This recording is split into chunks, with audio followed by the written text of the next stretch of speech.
3, 2, 1... Salut à tous, c'est le 6ème homme, bienvenue sur la chaîne NBA de Basket Info.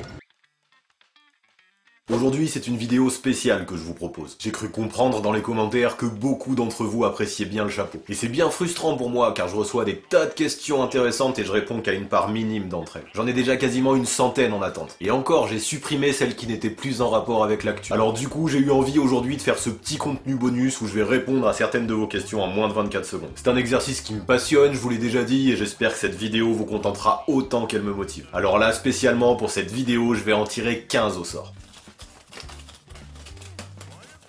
Bon, je vous passe tout le tirage, mais je lis ça pendant le générique.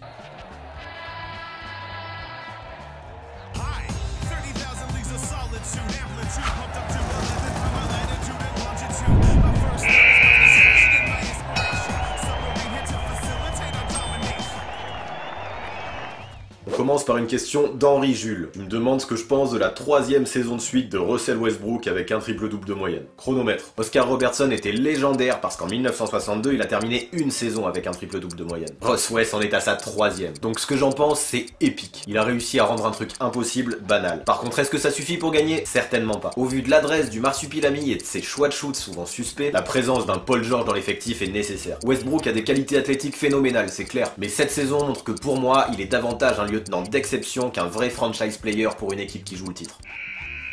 Me voilà échauffé. Et du coup, j'enchaîne avec une question de Lille. Tu me demandes ce que je pense de la relation entre Jason Tatum et Kyrie Irving à Boston. Sont-ils égo-compatibles? Pour être honnête, en ce moment, on a l'impression que personne n'est égo-compatible avec Kyrie. Si on écoute les médias, le vestiaire est totalement désolidarisé. Mais je pense qu'il y a pas mal de choses qui sont exagérées. Il fallait bien donner une raison aux mauvais résultats des Seas et Kyrie Irving a servi de bouc émissaire. Sauf qu'au final, Jason Tatum a bien dit que Kyrie avait eu raison de péter un plomb. Il fallait impliquer les jeunes. Alors en fait, c'est en play-off qu'on verra vraiment ce que l'équipe a dans les tripes. Pour moi, avec un Kyrie en mode leader et un Tatum en mode lieutenant, chose qui est tout à fait acceptée, les égos des deux joueurs n'ont rien d'incompatible. Maintenant, c'est au tour de Freaky Smooth. Tu me demandes si LeBron dépassera Karim et deviendra le scoreur le plus prolifique de l'histoire. 3e question est déjà du très lourd. Eh bien, disons que ça dépend de quel côté on se place. Certains commencent à dire que LeBron est cramé depuis sa blessure à Los Angeles. Et moi, je pense un peu plus comme Kevin Love. Cette saison, il fera pas les playoffs et il aura 6 mois de vacances. C'est un compétiteur et je pense qu'il va se préparer comme jamais pour terminer sa carrière en beauté. Au final, LeBron a 34 ans et 6000 points de retard sur Karim. S'il évite les blessures et joue en moyenne 65 matchs par an pendant 4 ans, il lui suffira de tourner à 22 points par rencontre pour devenir numéro 1. Alors ça fait peur de se mouiller en prédisant que LeBron va forcément dépasser ce record historique. Mais je le fais, il est sur de très bonnes bases et vu le mental du gars, je pense qu'il va y arriver. Retour des Raptors désormais avec Stéphane Nicoulae. Tu me demandes très simplement ce que je pense d'eux. Alors les Raptors, je les attendais très haut depuis le début de l'année et clairement ils ne déçoivent pas. Du coup ils ont le 2e meilleur bilan de la ligue avec un Kawhi Leonard qui a manqué 19 matchs déjà. C'est fort. Ce que j'aime chez eux, c'est que tous les joueurs principaux sont capables d'être performants en attaque comme en défense. Il y a un bon collectif, une bonne dynamique, de bons résultats et surtout beaucoup d'expérience dans les longs parcours en playoff avec des gars comme Laurie, Leonard, Gasol ou Danny Green. Et c'est bien cette expérience qui fait que dans la conférence Est, je fais des Raptors mes favoris devant Milwaukee. Maintenant, Dylan Desbiens. Tu me demandes quelle équipe aurait le plus de chances de freiner les Warriors dans ces prochaines années. Eh ben, avant de te parler des prochaines années, je vais d'abord te parler de cette année, car pour moi, malgré l'arrivée de DeMarcus Cousins, les Warriors ne sont pas invincibles. On sait combien c'est dur une fois qu'on a gagné des titres de garder la même motivation saison après saison. Et là, forcément, je te parle de l'opportunité des Rockets. Pour moi, le niveau de leur fin de saison actuelle, avec tous les retours de blessures, montre qu'ils sont au moins aussi dangereux que l'an dernier. Et je rappelle que la saison passée, Golden State a eu besoin de 7 matchs pour les éliminer, avec un Chris Paul absent au match 7 en plus. Pour le moyen terme, j'avoue que si Philadelphie prolonge son Big Four et arrive à le faire jouer ensemble, j'aime beaucoup le potentiel qu'ils ont au moins sur le papier.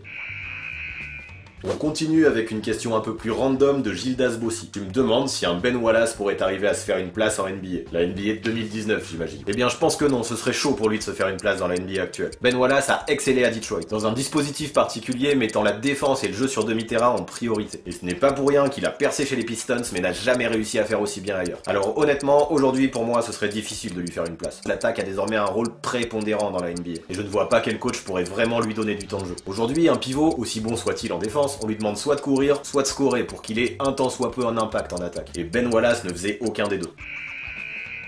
La suite avec Thibaut Wheeler. Tu me demandes si je pense que les Pacers vont rester 3ème à l'Est. Ça va être très chaud. Ils ont perdu beaucoup en s'inclinant dimanche face aux Sixers. Non seulement la 3ème place, mais aussi le tiebreaker en cas d'égalité. Pour l'instant, la défense et le collectif d'Indiana ont permis aux Pacers de garder la tête hors de l'eau malgré la blessure d'Oladipo. Mais voilà, faut être honnête, il leur manque un truc. Un joueur régulier sur qui compter du début à la fin d'un match. Je veux rien enlever à Bojan Bogdanovic qui est en train de prendre une toute autre dimension en cette fin de saison. Et puis le calendrier des Pacers c'est très difficile jusqu'au playoff. Franchement, je pense que ça va être beaucoup trop compliqué pour eux de conserver l'avantage du terrain devant Philly et Boston.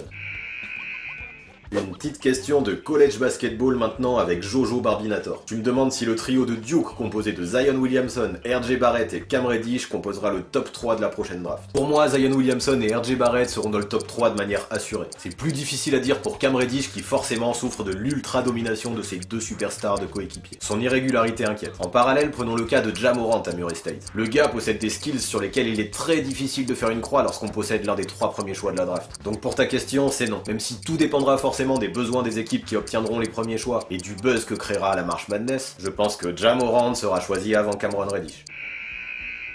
On enchaîne, je sens que je trouve mon flow là. Et c'est maintenant au tour de Polo le BG. Tu me demandes si selon moi les Clippers vont faire les playoffs. Bon, t'as posé ta question il y a 3 mois et c'est clair qu'à ce moment-là il y avait moins de certitude qu'aujourd'hui. Là je crois qu'à l'ouest, les 8 qualifiés pour les playoffs, on les connaît. Et les Clippers en font clairement partie. Honnêtement, je donnais plus trop cher de leur peau au moment du transfert de Tobias Harris. Et force est de constater que l'équipe, autour d'un quatuor Danilo Gallinari, Lou Williams, Landry Shamet et Montrezl Harrell, a fait de magnifiques efforts pour rester dans la course à la post-season. Bon après, soyons clairs, il sera difficile d'aller chercher l'avantage du terrain au vu du calendrier qui les attend. Mais tant pis, je les attendais vraiment pas si haut en début de saison.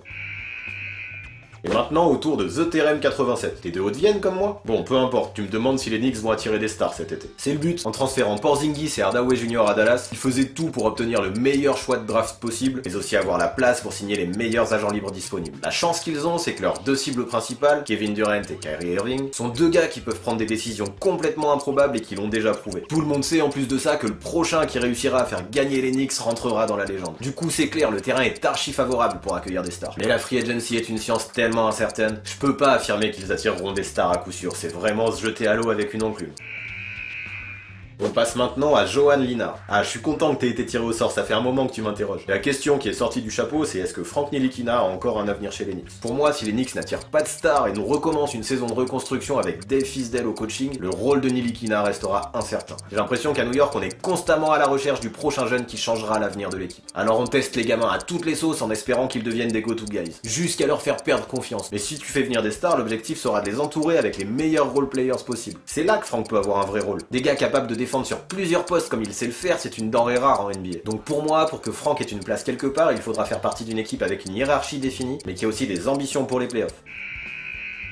Maintenant, c'est au tour de Marius Langelier. Tu me demandes quel avenir j'imagine pour John Wall. Et au vu de ta photo de profil, t'es sûrement un fan du joueur. C'est parti. J'avoue, je suis un peu pessimiste concernant le futur du meneur de jeu avec les Wizards. Sa blessure a permis à Bradley Beal de se sublimer en ayant énormément de liberté donnée par Scott Brooks. Il a désormais un statut de All-Star mérité. Alors je pense que ces Wizards, qui plafonnent un peu depuis quelques saisons avec Wall et Beal, ont plutôt intérêt à partir dans une autre direction. Après, faudra pas espérer récupérer un autre All-Star contre Wall, je pense. Du fait de son contrat énorme et de sa blessure, il est difficile à transférer. Mais contre de la jeunesse et des pics qui pourraient être utiles autour de Beal dans un futur proche, pourquoi pas? Ouais, au final, c'est loin de Washington que je vois l'avenir de John Wall.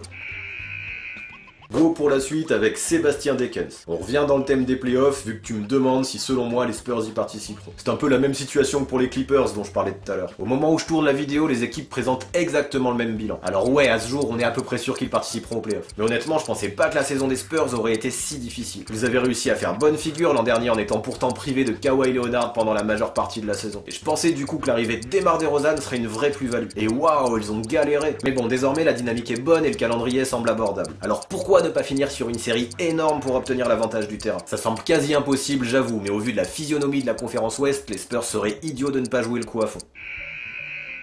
On prolonge maintenant notre voyage dans le Texas avec une question du Micmac. Tu me demandes si le duo Doncic-Porzingis sera plus fort que ce que le duo Nash-Nowitzki a été. Bien sûr, avec Nash, les Mavs ne sont jamais allés en finale NBA. Mais en 2003 quand même, ils ont atteint les finales de conférence, c'est pas rien. Et honnêtement, si le duo Doncic-Porzingis fait une finale de conférence dans les 5-6 ans, on ne pourra que dire que les choix de management de Mark Cuban ont été exceptionnels. En fait, le truc qui m'inquiète, c'est le retour de blessure de Porzingis. Un intérieur de 2m20 qui se fait les croisés, c'est jamais bon signe. Le mec a 23 ans et n'a pas joué depuis plus d'un an. Alors, avant de prendre le risque de comparer Kristaps à Dirk, j'attends de voir dans quel état de forme va revenir le laiton dans le Texas.